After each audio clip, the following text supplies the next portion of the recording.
Le juste n'a pas été fait pour la loi. Ne veut pas dire que le juste est exempt de loi. Non. Mais il a une autre loi. Comprends que tant que la justice n'a pas été greffée à toi, tu peux penser au royaume, vouloir entrer dans le royaume, mais tu dois avoir des vêtements de justice. Yes, come on. Shalom à tous, shalom prophète. Shalom mon apôtre. Yes. Aujourd'hui nous sommes à l'épisode 3 de votre merveilleuse émission La Balade du Saint-Esprit. Nous sommes à Sauver pour les œuvres. Yes. Mais vous le savez bien, vous êtes en présence du prophète Joseph et en présence de mon frère l'apôtre Edmond Barry. Comme toujours. Yes. Avant de commencer, nous allons déjà introduire par la prière et stay connect, stay focus. Aujourd'hui, ça sera fort par la grâce de notre Seigneur. Père, nous voulons te bénir et te rendre grâce. Merci, car nous sommes conscients que tu nous as sauvés pour les œuvres. Oui, Seigneur, tu as accordé ce salut, une chose merveilleuse, comme l'apôtre pouvait le dire, la bonne nouvelle de Dieu est quelque chose d'outstanding. Yes. Et aujourd'hui, nous sommes avec ce peuple et Saint-Esprit, nous te demandons quelque chose. Soutiens-nous, soutiens chacune des personnes qui sont là, afin que nous puissions entrer dans cette balade avec toi dans les profondeurs du pourquoi nous sommes sauvés pour les œuvres, dans le nom de Jésus. Amen. Amen. Mon apôtre. Amen, mon prophète. J'espère que tu vas bien. Je vais bien par la grâce de Dieu, le Saint-Esprit me fait du bien. Excellent, Yes. excellent. Mon apôtre, je vais te laisser déjà commencer. J'aimerais juste poser une question. Yeah. On a parlé de beaucoup de choses. Nous sommes à l'épisode 3. Et aujourd'hui, il y a un point capital qu'on doit voir. Yes. C'est que nous sommes sauvés pour les œuvres. Yes. Mais lorsqu'on parle de sauver pour les œuvres, mais quel est le but concret? C'est-à-dire, quel est l'impact de ces œuvres que Christ a laissées pour que nous les mettions en pratique? Yeah. Selon Ephésiens 2, Yes. on nous dit que nous sommes son ouvrage ayant été Exactement. créé en Jésus-Christ pour de bonnes œuvres qu'il a préparées d'avance pour que nous les pratiquions. C'est là-bas d'ailleurs où j'allais. Ok. Dans Ephésiens 2, Oui. on nous dit dans Ephésiens 2, verset 8, Oui. la Bible nous dit, car c'est par la grâce que vous êtes sauvés, par le moyen de la foi, et cela ne vient pas de vous, c'est le don de Dieu. Ce n'est point par les œuvres, afin que personne ne se glorifie. Car nous sommes, verset 10, car nous sommes son ouvrage ayant été créé en Jésus-Christ pour de bonnes œuvres, que Dieu a préparé d'avance afin que nous les pratiquions. Donc, Dieu a préparé des bonnes œuvres. Ce sont les bonnes œuvres de Jésus, si je peux dire comme ça. Ce sont ses œuvres. Et puisque nous lui appartenons, nous devons pratiquer ses œuvres. Yes. Donc, l'objectif de notre salut, Dieu nous a sauvés, mais Dieu nous a sauvés pour que nous soyons transformés complètement à l'image de son Fils.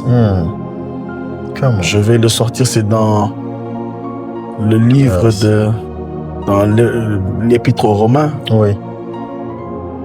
Tout à fait. Et c'est chapitre 8, je crois.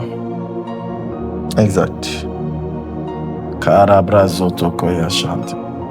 Yes. C'est là-bas, non? Oui. On peut commencer même à partir du verset 28. Romains 8, voilà. Voilà, on nous dit, nous savons du reste que toute chose concourt au bien de ceux qui aiment Dieu, Oui. de ceux qui sont appelés selon son dessein. Oui. Car ce qu'il a connu d'avance, il les a aussi prédestinés à être semblables à l'image de son Fils, afin que son Fils fût le premier-né d'entre plusieurs frères. Donc, la première chose, on dit, ceux qu'il a connus d'avance, Oui. il les a prédestinés à être à l'image Yes. de son Fils. Et donc, la première chose, c'est la prédestination Exact. à être à l'image de son Fils. Tout à fait. Ensuite, on dit au verset 30 que ceux qu'il a prédestinés, il les a appelés.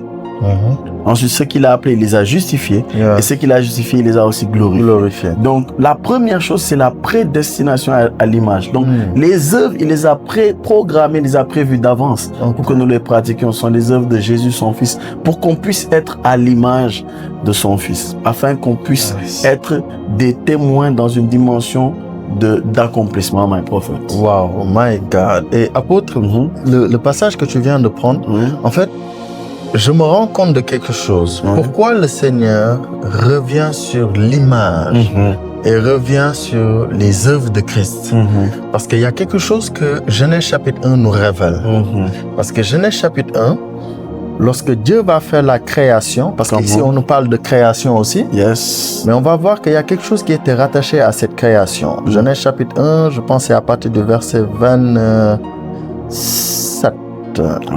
Voilà, on peut lire à partir du verset 26. Genèse 1, voilà. Le verset 26. La Bible dit, puis Dieu dit, faisons l'homme à notre image, selon notre ressemblance, et qu'il domine sur les poissons de la mer, sur les oiseaux du ciel, sur le bétail, sur toute la terre et sur tous les reptiles qui rampent sur la terre. Donc on voit que Dieu, lorsqu'il crée, il introduit la notion de ressemblance. Yes. Mais mon apôtre, ce qui est particulier ici, c'est que c'est la ressemblance qui te fait dominer. Yes. Donc si le Seigneur, sur la base de Romains 8, on nous dit qu'il nous a fait pour que nous soyons semblables à l'image, c'est qu'il y a une domination qui accompagne cela. Parce que d'ailleurs, c'est dans le même chapitre, si je ne me trompe pas, de Romains chapitre 8, qu'on parle de la révélation des fils de Dieu. Donc je comprends que aujourd'hui, mon apôtre, quelqu'un qui s'approprie les œuvres de Christ marche dans une vie de victoire. En fait, il domine. Exactement. Il domine et c'est cela que la création attend. Et on comprend que dans ce même chapitre de Romains 8 que tu as pris, mon apôtre, donc on peut voir simplement que l'image que le Seigneur voulait que nous ayons après avoir été sauvés, c'est l'image de celui qui est le premier-né. Donc Christ qui a triomphé de la mort, qui a triomphé par son sacrifice du péché pour nous et tout, par son sacrifice, voilà. Donc on voit que la résurrection, en fait, c'est la victoire absolue dans toutes ses formes, dans toutes ses dimensions.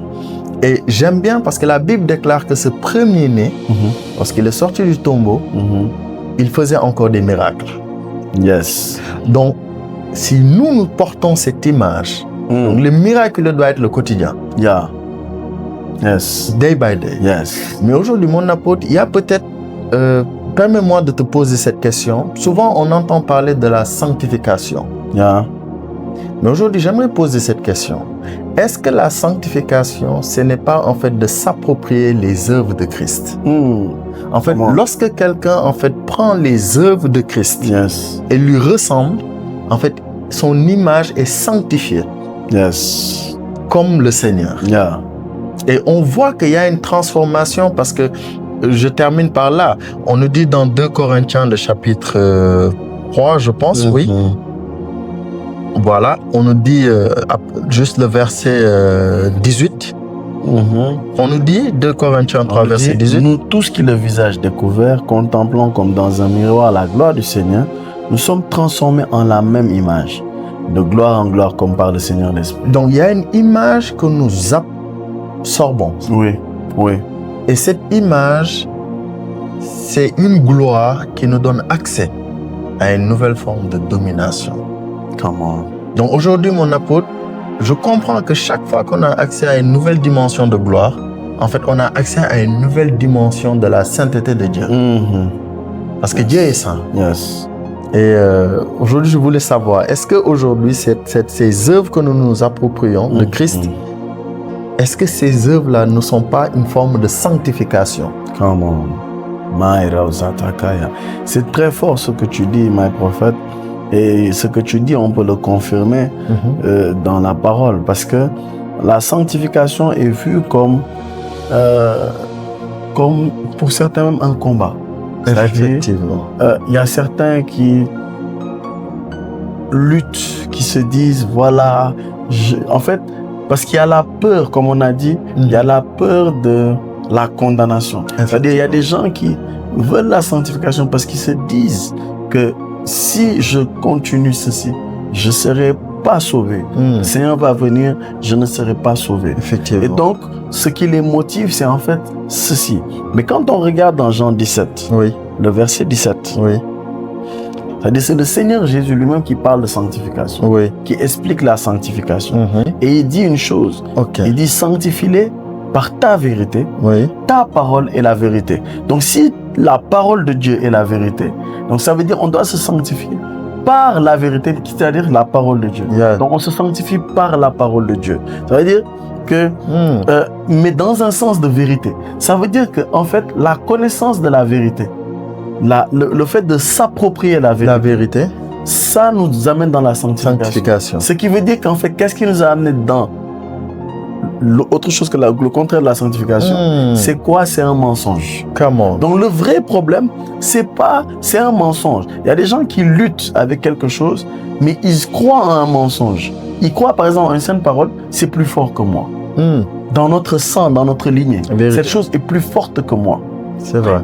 Est-ce que la chose est dans ton sang? Oui. Est-ce que ça a été dans ton sang? Je parle dans le sens de la famille. La famille. Oui, dans ta lignée. Oui. Mais est-ce que c'est plus fort que toi? Selon la parole de Dieu qui est la vérité, on dit Dieu ne permettra pas que tu sois tenté au-delà de ta force. Yes. Donc ça montre que ce n'est pas plus fort que toi. Mais toi, tu as cru que c'était plus fort que toi. Donc déjà, la première chose, c'est de connaître la vérité. Et la vérité, là, c'est Christ. C'est Christ. En d'autres termes, sanctifie-les par ta vérité. Ta parole est la vérité. Sanctifie-les. C'est-à-dire, c'est Dieu qui te sanctifie par la vérité. Mais Jésus dit, il est le chemin, la vérité et la vie. Come on. Donc, puisque Jésus est la vérité, Yes. si on te sanctifie par la vérité, c'est-à-dire on t'a sanctifié par Christ. True. Ça veut dire on a pris Christ, on te l'a calqué pour que en fait tu lui ressembles, que tu sois comme lui. En d'autres termes, qu'est-ce que Christ aurait fait à ta place? Parce que tu te poses cette question, qu'est-ce que Christ aurait fait à ma place? Tu vas chercher à faire ses œuvres à lui. Exactement. Et en faisant ses œuvres, tu es sûr que tu marches dans la sanctification. Wow, my God. Donc c'est juste ça, être saint. C'est ça, être saint. Faire ses œuvres. Faire ses œuvres. Ok, donc on comprend que celui qui fait les œuvres là, il est saint. Yes. Et il y a une particularité, parce qu'aujourd'hui, j'aime bien, un jour tu as dit quelque chose qui m'a béni.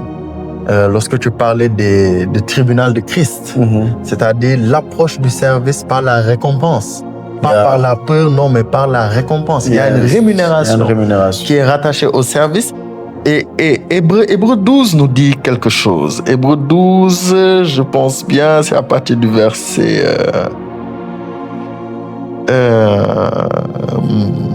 cherche à partir du... Voilà, c'est le verset 10. Hébreux 12, verset 10 nous dit « Nos pères nous châtiaient pour peu de jours, comme ils le trouvaient bon. Mais Dieu nous châtie pour notre bien, afin que nous participions à sa sainteté. » Maintenant, ce qui est étrange, on dit que Dieu châtie pour notre bien, pour que nous puissions participer à sa sainteté. Yes. Et mon apôtre, l'une des choses qui m'avait beaucoup étonné dans ce passage, c'est que pourquoi Dieu châtie pour faire participer à quelqu'un à sa sainteté? C'est là où j'ai compris que c'est comme l'image aujourd'hui d'un papa qui a plusieurs véhicules, mais il veut faire participer à son enfant à l'usage de ces véhicules. Comment? Maintenant, pour le faire participer à ça, il l'amène pour qu'il aille faire auto-école. Yes. Afin de pouvoir participer. Yeah. Donc, je comprends que la sainteté de Dieu, en fait, te donne accès à une dimension de Dieu. Yes. Parce que, donc du coup, quelqu'un qui pratique certaines œuvres, d'ailleurs, on le voit dans le livre de Lévitique. Lévitique, je pense, 18, à partir du verset 28, on dit que lorsque le Seigneur disait au peuple, lorsque vous allez être dans le territoire de Canaan, voici les œuvres que vous devriez pratiquer afin que le pays ne vous vomisse pas. Yeah. Donc ça veut dire que le pays va vous accepter. Mais on voit que c'est des œuvres que Dieu leur avait dit de pratiquer, qui allaient être bénéfiques pour vous. Donc on comprend que celui qui pratique les œuvres de Christ sur cette terre, en fait est en train d'exécuter le mandat de Dieu qui a été établi dans les cieux sur la terre. Yes. Yes. Et aujourd'hui, non, mon apôtre, aujourd'hui quelqu'un doit s'approprier de voir que le représentant de Dieu sur terre, il s'agit de toi et de moi. My God, mon apôtre. Wow, my prophète. Extraordinaire. Je comprends donc dans ce verset que tu viens de donner, mais on dit, mais Dieu nous châtie pour notre bien, afin que nous participions à sa sainteté. À sa sainteté. Donc là, ici, on voit dans ce texte l'importance des œuvres. Exact. L'importance des œuvres, c'est quoi? C'est que lorsque quelqu'un commet de mauvaises œuvres, Oui. Dieu va le châtier. Dieu le châtie. Pourquoi? Pour qu'il participe aux bonnes œuvres. Aux bonnes œuvres. Que Dieu a préparé d'avance en Christ. En Christ. Ça veut dire quoi? Ça veut dire que tout acte qui est posé par un chrétien, tout acte qui est un acte opposé à la pensée de Dieu, opposé à la parole de Dieu, est un acte qui est considéré comme péché. Mais pas dans le sens comme sous la loi. Où le péché, on imputait le péché, on amenait une condamnation et que quelqu'un qui est jugé selon ça dans sa mort, effectivement, on sait là où il part. Oui. Mais par contre là, on sait que Christ nous a rachetés, nous sommes sauvés. Mais par contre, Dieu châtie. Pourquoi? Parce que Dieu veut t'amener à participer à sa sainteté. Yes. Donc il y a des personnes prophètes qui peuvent vivent certaines choses dans leur marche chrétienne, mais c'est parce qu'ils ne marchent pas selon les principes de Dieu. Ça veut dire quoi? Ça veut dire qu'ils pêchent. Okay. Mais j'explique. Quand je dis ils pêchent, beaucoup de gens imaginent le péché comme telle ou telle chose. Voler, mentir, etc., etc., être dans l'impudicité, être dans la corruption, être un corrompu, tout ça. On imagine plein de choses qui sont le péché. Sauf que péché veut dire manquer le but. Donc Dieu donne un but et la personne ne pratique pas. C'est comme ça que parfois quelqu'un peut être assis et il sent fortement dans son cœur qu'il doit, par exemple, aller visiter quelqu'un. Oui. Lorsqu'il ne le fait pas, quand il le sent comme ça, certainement le Saint-Esprit est en train de te communiquer d'aller voir cette personne. Tu ne le fais pas, tu as péché parce qu'il t'a fixé un but. Le but, c'est d'aller vers cette personne. Tu ne pars pas, tu as péché. Et donc, c'est comme ça que certaines personnes vivent certains châtiments. Pas que c'est des attaques ou quoi que ce soit, non. Yes. J'explique. Je ne dis pas qu'il n'y a pas d'attaque, mais j'explique. C'est un châtiment parce que, en fait, Dieu veut t'amener dans une certaine perfection. Et Dieu, parfois, le châtiment, il peut faire quoi? Il peut ne pas te frapper, mais il peut permettre. On a vu l'apôtre Paul. Il va dire qu'il avait une écharpe dans la chair. Et Dieu lui dit, ma grâce te suffit. Tout à fait. Mais qu'est-ce qui se passe? Un ange de Satan venait le souffleter. Donc je comprends, mes prophètes, que quelqu'un aujourd'hui qui vit une certaine vie, il a dans son cœur tout d'un coup, prends dans ton compte, vide ton compte, ou bien prends la moitié de ce qu'il y a dans ton compte, va et sacrifie ça à l'Éternel. Il sent ça dans son cœur, il ne le fait pas, il a péché. Effectivement. Et puisqu'il ne l'a pas fait, parce qu'il n'a pas obéi à Dieu et qu'il n'a pas participé à la sainteté de Dieu, Dieu va le châtier. Effectivement. Je ne sais pas si quelqu'un comprend. Donc ça veut dire que tout acte qu'on pose, la Bible dit, tout ce qu'on sème, on le moissonne. Tout acte qu'un homme pose sur cette terre, il va le moissonner sur cette terre. C'est comme ça que certaines personnes ont vécu des situations parfois compliquées. Parce que Dieu châtie, mais il n'y a pas seulement le châtiment de Dieu. Parce que aussi, le fait de ne pas être dans cette protection de la sainteté, c'est l'exposition de cette personne à l'ennemi. Et Dieu, tu vas avoir la vie éternelle. Oui, tu l'as déjà. Mais le problème, c'est que tu ne marches pas selon cette vie éternelle. Tu ne marches pas selon ces principes-là. Et donc, sur la terre, tu verras des choses qui vont se passer dans ta vie, malheureusement, mon prophète. Oui, effectivement. Parce que mon apôtre, ça, c'est quelque chose peut-être qui... Certains se diront, non, mais c'est pas possible. Et effectivement, on a peut-être c'est terrible. Parce qu'aujourd'hui, l'une des choses qu'on remarque, c'est en fait, on est sauvé. Voilà, donc, on est là. Alors que non. C'est là où ça commence. C'est là où ça commence. En fait, ce salut-là, Colossiens nous dit que nous avons été tirés d'un endroit, des ténèbres, et nous avons été conduits dans le royaume du Fils de son amour. Donc, on est quelque part. Et de là où nous sommes, les choses que nous faisons ont un impact. Parce que la Bible dit dans le psaume 115 que les cieux sont les cieux de l'Éternel, mais il a donné la terre aux fils des hommes. Sauf que chaque fils d'homme manifeste une certaine œuvre. Donc, ceux qui ont les œuvres de Christ manifeste en fait exactement que le grain de blé qui est tombé. Yes. Et on l'a vu d'ailleurs. On a vu les apôtres, ce qu'ils ont manifesté. On voit à l'époque contemporaine où nous sommes, on voit des hommes, des grands serviteurs de Dieu, des servantes de Dieu, des disciples de notre Seigneur dans les rues, un peu partout, dans des assemblées. On les voit manifester des choses. Mais quand on regarde ces hommes, l'une des choses qui nous frappe déjà, c'est qu'on voit Christ. Je me rappelle l'homme de Dieu, je pense, Tommy Lee Osborne. Il pouvait rendre témoignage en voyant un grand homme de Dieu, un grand prophète de son époque. Il disait que quand il le voyait, il voyait le Seigneur. Donc ces œuvres-là par le Saint-Esprit sont quelque chose qui doit être notre quotidien. Mais mon apôtre, on remarque souvent que voilà, dans cette génération, en fait la grâce est souvent associée à de l'inactivité. Et souvent, voilà, les gens peut-être peuvent être confus. Ils se disent non, on n'est pas sauvé par les œuvres. Oui, on n'est pas sauvé par les œuvres, mais on est sauvé pour les œuvres. Et il y a cette petite confusion. Les gens ils se disent non, je ne fais pas d'œuvre.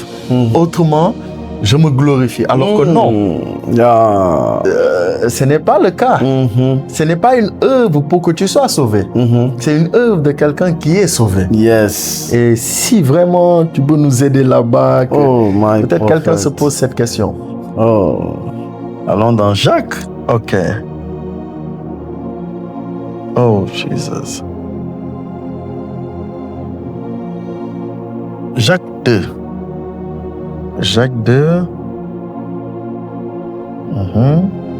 Thank you, Lord.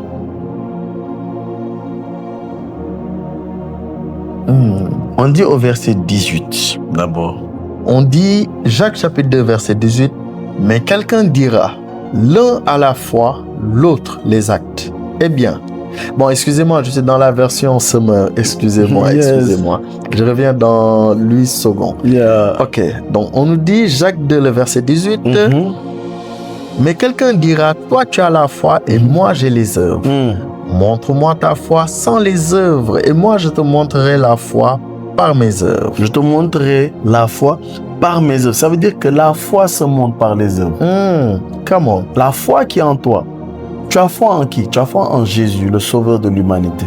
Tu as foi qu'il sauve, que c'est lui ton sauveur. Parce que Jean va dire qu'il y a 2 commandements qui sont restés.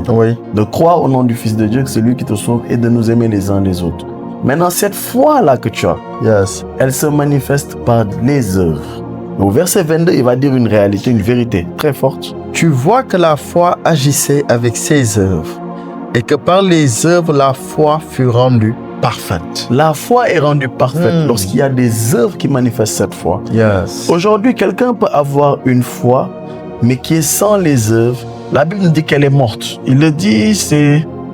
le dernier verset même. On nous dit, verset 26, comme le corps sans âme est mort, de même la foi sans les œuvres est morte.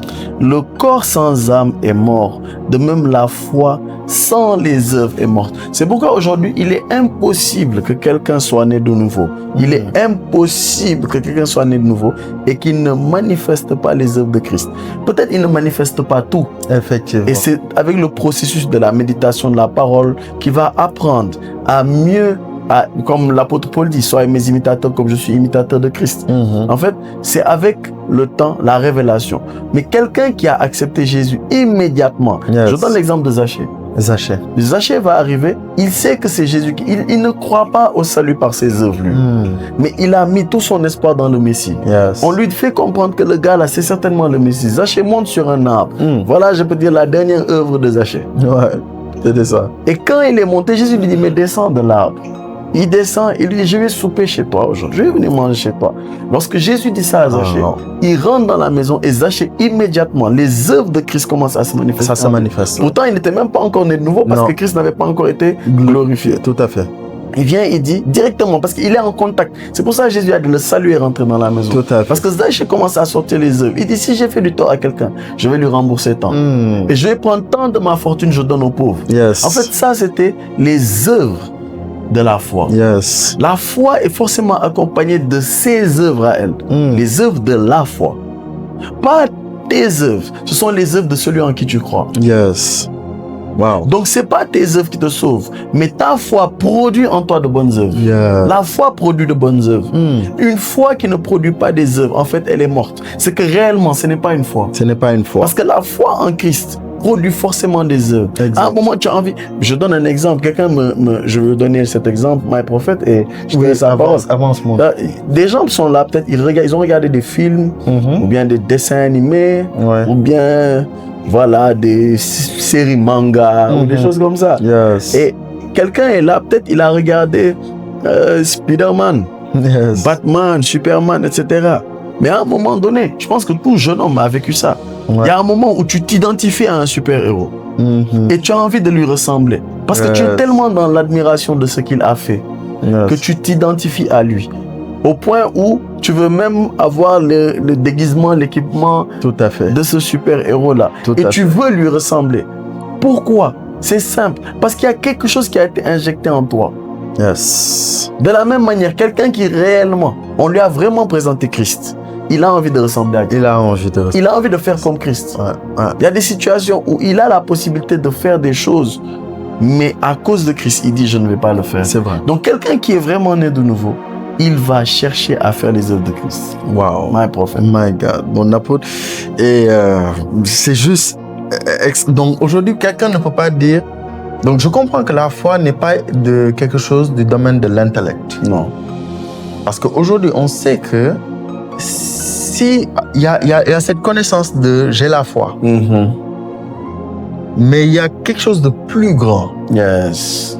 Parce que le juste vivra par la foi. Donc ça veut dire que la foi, elle est dynamique. Yes. Elle n'est pas statique. Yes. Et dans Ézéchiel 36, verset 27, le Seigneur lui-même avait fait une promesse. Il dit, je mettrai mon esprit en vous et je ferai en sorte que vous suiviez mes ordonnances et que vous observiez et pratiquiez mes lois. Donc il y a quelque chose, il y a une vie en fait qui est plantée en quelqu'un. Parce qu'aujourd'hui, mon apôtre, quelqu'un doit pouvoir percevoir que la foi en fait est venue par quelqu'un, par Christ. Et Christ est vivant. Et cette foi agit par l'intervention déjà de l'Esprit du Seigneur. Et cet esprit-là nous pousse constamment à ressembler à Christ. Donc nous ne sommes pas seuls. Parce que la parole elle-même dit marcher selon l'esprit. Donc, on voit qu'il y a quelqu'un qui impulse cette dynamique. C'est pas comme un exercice où on a l'impression que nous sommes seuls. Voilà, il n'y a pas de coach, on se débrouille, tantôt on fait des haltères. Non. Il y a quelqu'un qui nous conduit. Et voilà, et aujourd'hui, comme l'apôtre vient de le dire, aujourd'hui, quelqu'un doit savoir qu'en fait, la foi que tu as placée en Jésus-Christ, notre Seigneur, vient avec un package. Et ce package te pousse constamment. On a vu, comme tu l'as dit, Zaché. Oui. Mais un homme qui était un publicain, une rencontre, on a vu une manifestation immédiate. On a vu la femme pécheresse. Elle est venue au dîner, on avait invité le Seigneur. Une parole. Et Jésus a dit à à Simon le lépreux, il a dit, cette femme a beaucoup aimé. À celui à qui on pardonne beaucoup, aime beaucoup. Celui qu'on pardonne peu, aime peu. On a vu la manifestation de l'amour de cette dame qui a été rendue libre. Donc, c'est quelque chose en fait qui est là, qui est réel, qui est palpable, qui est tangible. Et j'aime bien l'analogie que tu donnes avec le livre de Jacques. Le corps sans âme. On voit que le corps est là, mais on sait qu'il y a l'absence de quelque chose. Il manque quelque chose. Il manque quelque chose. Mais la foi que nous avons en Jésus-Christ est accompagnée des œuvres qui impulsent cela pour qu'elle soit parfaite. Wow, mon apôtre. Wow, it's wonderful. Wow. Vraiment, j'aimerais juste dire à quelqu'un, avance. Sois concentré sur Jésus-Christ. Et là, cette foi-là va produire quelque chose en toi, naturellement. Il n'y a pas d'effort, il n'y a pas de problème. Et je veux juste lire ça. Avance. Romains 3, 28, 27 même, à partir de 27. Ouais. On dit, où donc est le sujet de se glorifier? On dit, il est exclu. Par quelle loi? Par la loi des œuvres? Non, par la loi de la foi. Car nous pensons que l'homme est... quand il dit nous pensons, ce n'est pas nous pensons, c'est logizomai, qui veut dire nous comptons, c'est compter, décompter, estimer, calculer, imputer, mettre au compte de quelqu'un. C'est pas juste une pensée, genre nous pensons en français. C'est que ils ont calculé. C'est-à-dire, l'apôtre Paul a fait un calcul mathématique spirituel pour démontrer, parce que quand on parle de mathématiques, on parle de démonstration. Pour démontrer quoi que l'homme est justifié par la foi sans les œuvres de la loi. Yes. Et après, on dit, ou bien Dieu est-il seulement le Dieu des Juifs? Il n'est pas le Dieu des païens? Oui, il est aussi le Dieu des païens, puisqu'il y a un seul Dieu qui justifiera par la foi les circoncis et par la foi les incirconcis. Anéantissons-nous la loi par la foi? Loin de là, au contraire, nous confirmons la loi. C'est-à-dire en fait que nous ne sommes pas justifiés par la loi, mais des choses qui sont écrites dans la loi. En fait, des choses où Dieu disait, tu ne tueras point, tu ne voleras point.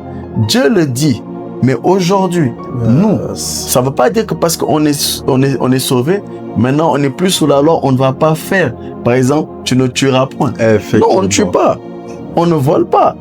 Mais sur la base de quoi? Parce que Christ lui-même a accompli toute la loi. Maintenant, nous vivons par lui. C'est lui qui nous fait vivre. La Bible dit, si je vis, ce n'est plus moi qui vis.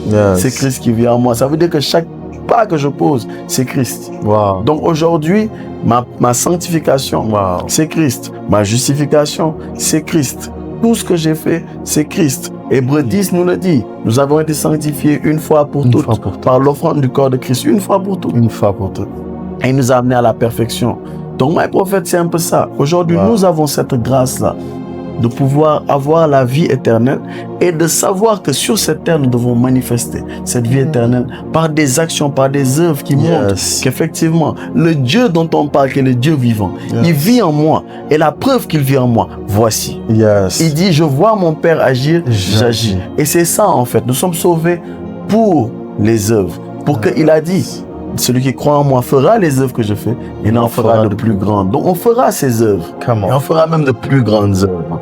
My prophète. Wow, mon apôtre, c'est juste wonderful. Donc c'est comme aujourd'hui quelqu'un à qui on donne un masque à oxygène et il dit il respire pas. Mais quelqu'un on lui donne, il dit il respire. C'est tout. Donc, il fait que consommer l'oxygène qui est disponible. C'est tout. Et c'est fini. Donc il y a la manifestation que lui là, il est en train d'utiliser l'oxygène qui est donné. C'est juste ça. Mon apôtre, je suis béni. Je suis autant béni que toi. Richement béni. Et tu vois, mon apôtre, aujourd'hui, moi, je me pose une question. C'est tellement simple. Qu'on a l'impression que c'est pas que ça. Oui, les gens croient que ce n'est pas que ça.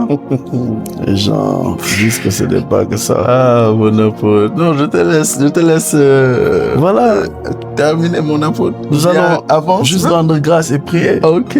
Je vais juste lire un passage et c'est sur ça qu'on va... Peut-être ça va faire réfléchir quelqu'un. On est dans 2 Corinthiens 11, verset 3, prophète. 2 Corinthiens 11, verset 3. Je lis ça et je te laisse avec ça, toi qui me suis. Pour que ce soit une méditation pour toi. Toutefois, de même que le serpent séduisit Ève par sa ruse, je crains que vos pensées ne se corrompent et ne se détournent de la simplicité à l'égard de Christ. Donc il y a une simplicité. Et la peur qu'il est... Il n'a pas peur qu'il pêche. Il a peur que leurs pensées... C'est ça, non? Oui, c'est ça. Et l'analogie qu'il donne, lorsque le serpent a corrompu la pensée de la femme, la femme a mangé autre chose. Effectivement. Elle a mangé. Ça l'a poussé à faire quelque chose. Ça l'a poussé à faire autre chose. Donc, lorsque les mentalités sont restaurées, ça nous pousse à faire autre chose. Effectivement. Je prie pour toi, toi qui me suis, que Dieu restaure ta mentalité, qu'il te ramène à lui. Si tu n'étais pas à lui, si tu n'étais pas encore reconnecté, réconcilié à Jésus, que le Seigneur te réconcilie à lui-même, que par le renouvellement de l'intelligence, tu sois attaché à Jésus. Toi qui a déjà accepté Christ dans ta vie, qui a reçu Christ, tu as la vie de Christ en toi, je prie pour toi afin que tu ailles de gloire en gloire, que tu découvres de nouvelles choses dans les choses du Seigneur, dans la parole de Dieu, que tu sois toujours quelqu'un qui reflète Christ. Il est vrai, tu as fait des erreurs, mais t'inquiète pas, il te tend son bras, il te relève. Il le dit dans sa parole, il est possible d'arriver à ce niveau dans Jude où il nous garde de toute chute. À un moment où tu arrives, où tu ne chutes plus, c'est possible avec le Seigneur. Et je te laisse avec cette parole. Shalom à toi. Shalom. Désirez être partenaire de votre émission La Balade du Saint-Esprit? C'est possible et simple. À partir de 10 000 francs, devenez partenaire ponctuel ou mensuel. Vous souhaitez passer par Wave ou Orange Money? Un seul numéro. 77 856 44 39. La Balade du Saint-Esprit, une émission en Christ pour vous.